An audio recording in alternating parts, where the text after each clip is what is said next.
नमस्कार, बेधड़क खबर देख रहे हैं आप। नवरात्र का समय चल रहा है और हमारे गोरखपुर में नवरात्र को बिल्कुल ऐसे मनाया जाता है कि इस बार के बाद पता नहीं इन 9 दिनों के बाद हम माता रानी से कब मिलें और कब उनकी सेवा करने का हमें मौका मिलेगा।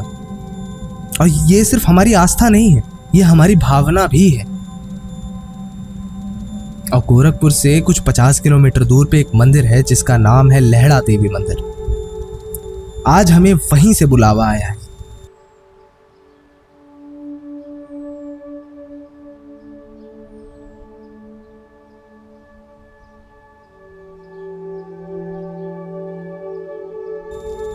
तो आइए देखते हैं कि वहां ऐसा क्या है, क्या ऐसी शक्ति है जो भक्तों को अपने दरबार में पैदल ही बुला लेती है। और यहाँ पर भक्त सिर्फ 5 किलोमीटर या 10 किलोमीटर दूर से नहीं, कुछ भक्त ऐसे भी हैं जो 100 किलोमीटर दूर से ही अपनी यात्रा को शुरू करते हैं और माता के दरबार तक आते हैं।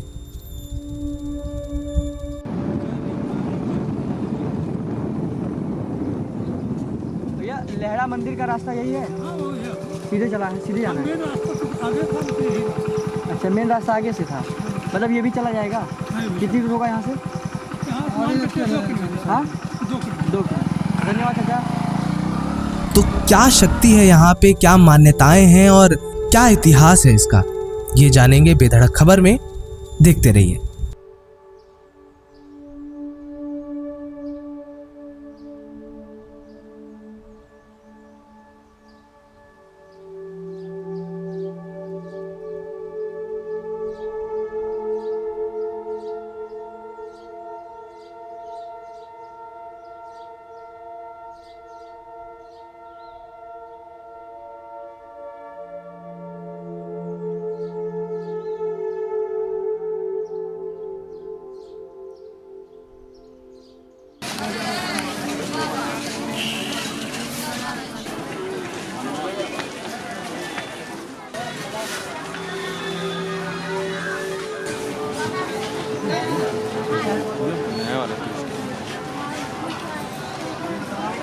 हमारे साथ एक शख्स मौजूद हैं जिनकी उम्र काफ़ी है और उम्र जब बढ़ती है तो उम्र के साथ साथ ज्ञान का भंडार होता है और काफ़ी कुछ जानते भी होंगे। तो बाबा, अभी हम लहड़ा में मौजूद हैं। माता लहड़ा की क्या महिमा रही है? महिमा उनकी आप रूपी प्रगति है। माता जी नाव में वो आ रही थी देवी पाटन से। अच्छा। और उनका ननिहाल सहियापुर है।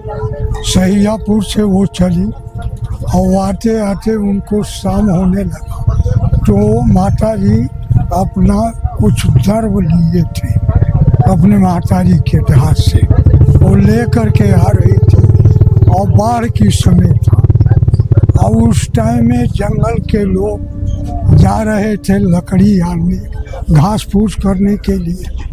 वह घास फूस ले करके आई और वह ये लहड़ा स्टेशन के पास रेलवे लाइन के बगल में केवट जो है नाव वहाँ रोक दिया और उन लोगों को उतारा, अपना लेकर चला। तब तक माता जी ने बोला कि ये केवट जरा नाव को, हम भी वहाँ चलेंगे, उस पार चलेंगे। तो नाव को रोक दिया और बाप बेटा दोनों थे।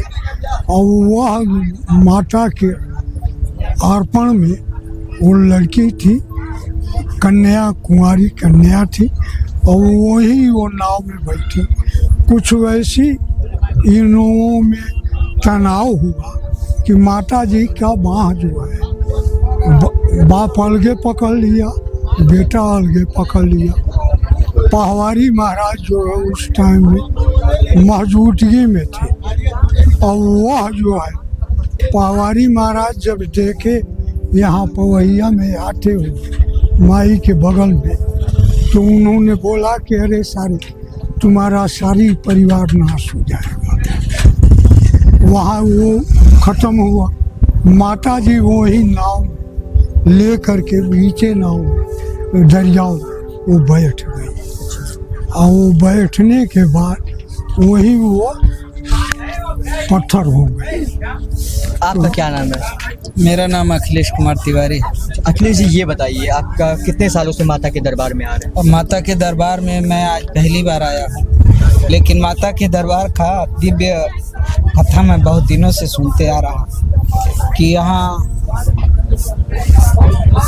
जो भी आता है और अपनी मन्नतों का गांठ लगाता है, माता उनकी मन्नतें शिद्दत से पूरा करती हैं। और इनकी महिमा, मैं बिहार बॉर्डर से हूँ, वहाँ तक आने वाले श्रद्धालु प्रतिदिन यहाँ आते हैं। उन्हीं श्रद्धालुओं में मैं हूँ जो पहली बार उस महिमा से अपरिचित था। परिचित होने के बाद आज इस माता रानी के दरबार में प्रथम दर्शन के लिए आया हूँ। यह सौभाग्य मेरा है कि इस दिव्य दर्शन का मैं आज माता रानी के दरबार में कर पाऊंगा और इनकी चरणों में मेरी भी मन्नत लगे। आप काफ़ी भावुक लग रहे हैं माता जी के दरबार में, मुझे ऐसा फील हो रहा है। मैं जब भी किसी महाशक्ति के दरबार में जाता हूँ, मैं सदैव जाता रहता हूँ और शायद वह कृपा ही रहती है जो मुझे भावुक बना देती है। माता से क्या उम्मीदें लेके आए हुए हैं आप? मैं कभी किसी दरबार से कोई उम्मीद लेके नहीं आता हूँ, आस्था लेके जरूर आता हूँ कि हे माता रानी, अपने प्रति मेरी आस्था और जगाती रहो, बढ़ाती रहो, ताकि मैं आस्थावान हूँ और मेरा पूरा परिवार इस आस्था का प्रतीक बने और वो भी दर्शनार्थी बनता रहे। तो हमारे साथ यहाँ पे कुछ लोग मौजूद थे जिन्होंने माता की महिमा के बारे में बताया, माता का जो शक्ति रूप है उसके बारे में बताया। और एक बुजुर्ग थे, एक साधु कह सकते हैं, एक संत कह सकते हैं, उन्होंने बताया कि माता की कहानी कैसी थी। अब हम आगे बढ़ेंगे, कुछ और लोगों से बात करेंगे और जानेंगे माता की महिमा के बारे में। बाबा, लहड़ा माता के बारे में आप क्या जानते हैं? कब से आप यहाँ पे रह रहे हैं और क्या कहना चाहेंगे इनकी श्रद्धा? मैं यहाँ 50 वर्ष से हूँ। अब पूर्वजों का कहना है, हम तो देखे नहीं थे, पूर्वज यही कहते हैं कि द्वापर में 5 पांडवा यहाँ आके तपस्या किए थे और माता जी प्रकट हुई थी।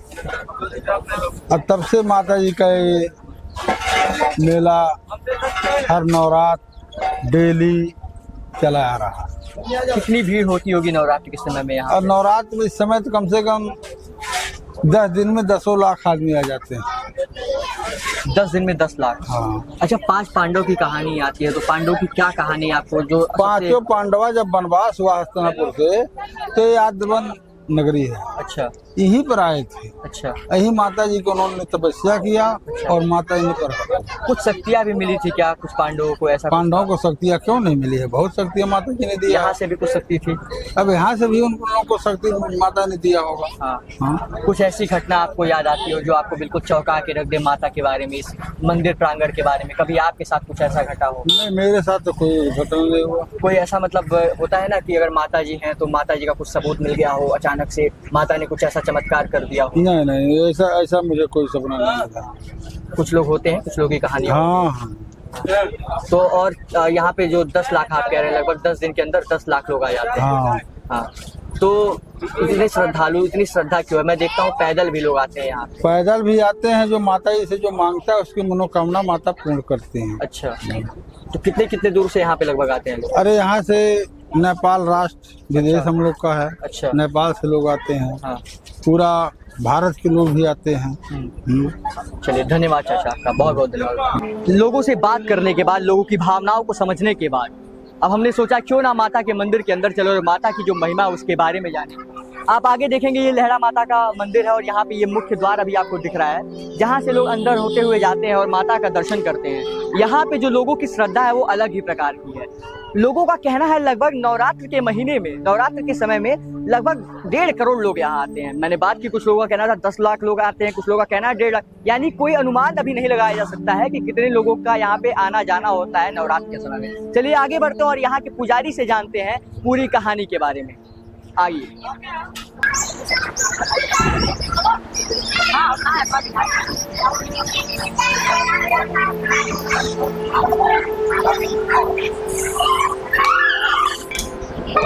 आइए अब हम अंदर चलते हैं और यहाँ के पुजारी से बात करने के लिए हम धीरे धीरे आगे जा रहे हैं। और ये शाम का समय है, करीबन यहाँ पे 5 के ऊपर होने वाले हैं, लेकिन यहाँ पे जो जनता है, जो दर्शक हैं, जो दर्शनार्थी हैं, वो यहाँ पे आते जा रहे हैं और दर्शन का सिलसिला हमेशा अभी चल ही रहा है और यहाँ पे सिक्योरिटी का भी पूरा इंतजाम है। आइए आगे बढ़ते हैं, आगे हम इधर से आएंगे। आइए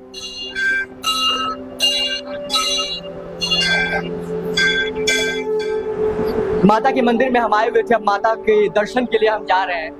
बहुत गर्व की बात होती है और बहुत ही सुकून का वो पल होता है जब हम माता के दर्शन के लिए जाते हैं और माता का दर्शन पाने के बाद जो अनुभूति होती है वो अलग प्रकार की होती है। क्या नाम है चाची आपका? आशा जी। आशा जी, अच्छा, कहाँ से आप आई?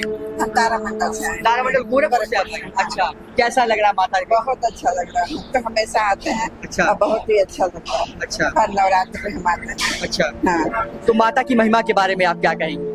इनकी महिमा बहुत ही अच्छी है और जो भी आदमी सोच लेता है वो भी पूरा हो जाता है। अच्छा, जी। कुछ मांगा है माता से आपने? नहीं का दिया हुआ मेरा सब कुछ है भैया, सब कुछ दिया हुआ है मेरा। तो विष्णु सिंह का मंदिर जो है हमारे फ्रेंड ने बनवाया है। हाँ, इसीलिए हम के साथ आते हैं। कुसुम गुप्ता और शिवशंकर गुप्ता सब लोग हमारे भाई हैं। हाँ, वो हमारी बहन है। आप भावुक हो गई हैं। हाँ, हाँ। आप रो क्यों रही हैं? नहीं, ऐसे ही बस सब माता के सब। आपसे बात करते करते मैं भी भावुक हो रहा हूँ। क्या कहेंगी माता की महिमा के बारे में, आप क्या कहेंगी? अब यहाँ पर शुरू से हम लोगों का बहुत ही मतलब श्रद्धा है, इसलिए हम लोग हमेशा आते हैं और इनका श्रद्धा हमेशा भरपूर मेरे साथ। कहाँ से आई हैं आप? गोरखपुर तारामंडल। अच्छा, बहुत बहुत धन्यवाद हमसे बात करने के लिए। ये चाची हमसे बात कर रही थी, माता जी हमसे बात कर रही थी, लेकिन भावुक हो गई बात करते करते, माता की महिमा का बखान करते करते भावुक हो गई। हम अब अंदर चलेंगे और मंदिर में जानेंगे मंदिर के बारे में। धन्यवाद आपका।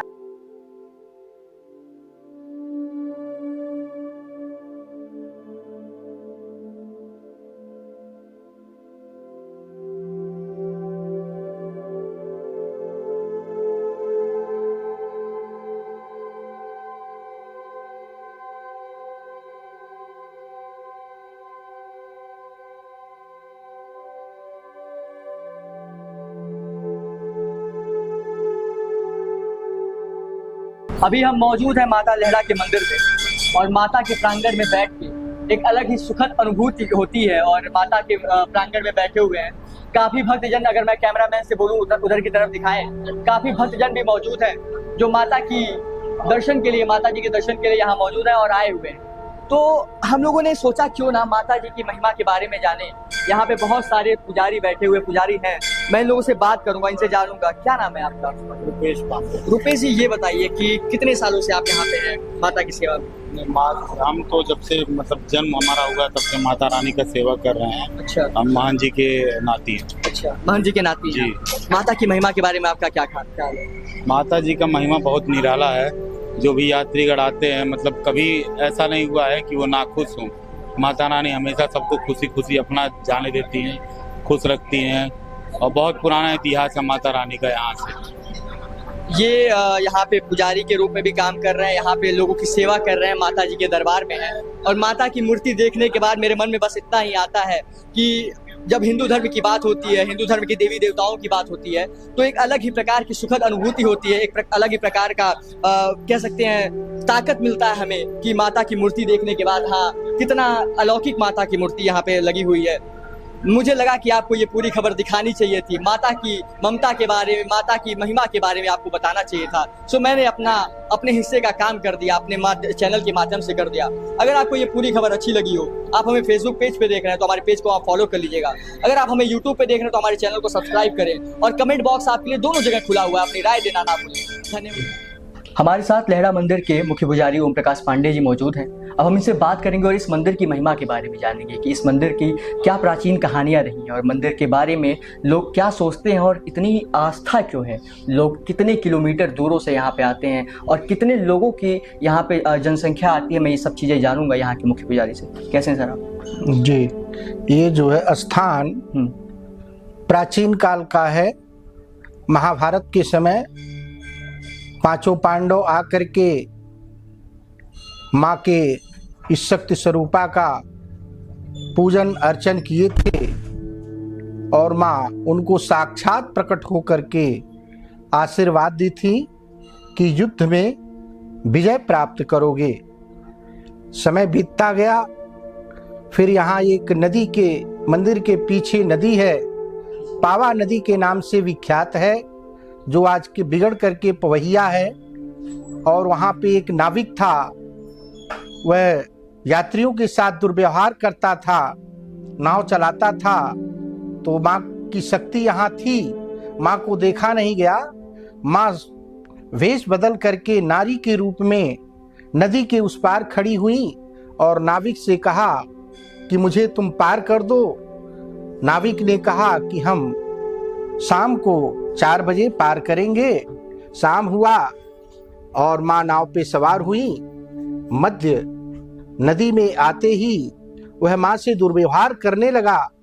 माँ ने उसको श्राप दे दिया कि तुम जा पत्थर हो जा, और स्वयं पत्थर हो गई उसी नाव पर, और जो भी आज विद्यमान है वहां पे।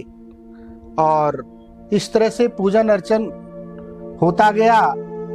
और ये चूंकि घना जंगल था, तो हमारे पूर्वज जो है सूरदास जी महाराज, माँ को स्वप्न दिखाई कि मैं यहाँ पर हूँ और मुझे पूजा जाए। तो वो आकर के जितने घास फूस थे जंगल के काट करके, जो है प्लेन मिट्टी करके, मिट्टी की लिपाई हुई, गोबर की लिपाई हुई, और माँ का पूजन अर्चन उसी समय से शुरू हो गया। फिर जो है लोग इक्का दुक्का आते रहे और माँ अपनी चमत्कार दिखाती गई। और फिर आज जो है हमारे जितने पूर्वांचल के लोग हैं, देवरिया, आजमगढ़ और महाराजगंज, पड़ोसी राष्ट्र नेपाल, गोंडा इत्यादि जगहों से लोगों की भारी भीड़ आती है और लोगों की हर मनोकामना पूरी करती है माँ। मंदिर का विकास भी हुआ। हमारे महाराज योगी आदित्यनाथ जी के द्वारा जो है 2 मंजिला धर्मशाला, सड़क का निर्माण, हाईटेक शौचालय, और ये जो आगे बना हुआ है छाजन टीन शेड, उन्होंने ये दिया यहाँ पर यात्रियों की सुविधा के लिए। और मंदिर से भी यात्रियों को सुविधा दिया जाता है।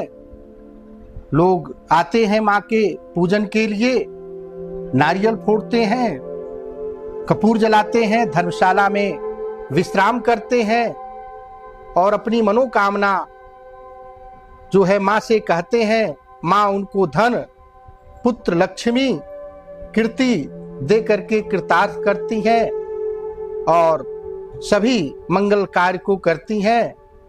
आज भारी भीड़ है, लोगों का तांता नवरात्र के समय ज्यादा बढ़ जाता है और नवरात्र में लाखों लोग माँ का। करीबन कितने लोग आते होंगे? मैंने कुछ लोगों से बात किया तो कुछ लोगों ने कहा कि 10 लाख से ऊपर नवरात्र में आते हैं। तो कितना अनुमान हो सकता है, 10 लाख या उससे ज्यादा? नहीं, इतने लोग नहीं आते हैं। हाँ।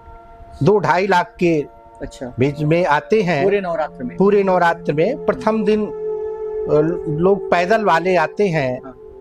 तो उनकी भीड़ संख्या ज्यादा हो जाती है। उसके बाद फिर नॉर्मल चलता रहता है, जैसे सामान्य रूप में उसी तरह से चलता रहता है। इससे पहले मैं एक बार मंदिर में आया था, दर्शनार्थी के रूप में आया हुआ था। हाँ। तो उस समय मैंने देखा था जो भीड़ की मात्रा थी वो काफी ज्यादा थी। हाँ। दर्शनार्थी काफी आया करते थे। हाँ। लेकिन इस साल मैंने देखा है कुछ कमी आ रही है। ऐसा कुछ क्या कारण हो सकता है इसके पीछे? अब इस समय जो है इधर बाढ़ है, बाढ़ का भी प्रॉब्लम है और नवरात्र में लोग हर सिद्ध पीठों पे जाकर के दर्शन करते हैं। तो अभी तो पहला दिन शुरू है, फिर सभी लोग आएंगे धीरे धीरे। 7वीं, 8वीं, 9वीं को अत्यधिक भीड़ होती रहती है। पांडवों ने जिस जगह को अपना बसेरा बनाया, जहाँ पे वो रुके और जहाँ पे उन्होंने कुछ शक्तियाँ पाई, वो जगह है लेहड़ा मंदिर। और लहरा मंदिर से हम रिपोर्टिंग कर रहे थे। हमारे साथ ओम प्रकाश पांडे जी मौजूद थे। हम लोगों ने इनसे बातें की और लहरा मंदिर के बारे में जाना। ये पूरी खबर आप देख रहे थे बेधड़क खबर पे। अगर आपको ये पूरी रिपोर्ट माता लहरा मंदिर के बारे में अच्छी लगी हो, माता लहरा मंदिर की महिमा के बारे में जान के अगर आपको अच्छा लगा हो, अगर आप हमें फेसबुक पे देख रहे हैं तो हमारे पेज को वहाँ पे फॉलो कर लीजिएगा और वहाँ कमेंट बॉक्स में अपनी राय देना ना भूलें। अगर आप हमें यूट्यूब पे देख रहे हैं तो हमारे चैनल को वहाँ पे आप सब्सक्राइब करें और कमेंट बॉक्स वहाँ भी आपके लिए खुला हुआ है। माता की महिमा के बारे में आपकी क्या राय है जरूर बताएं। धन्यवाद।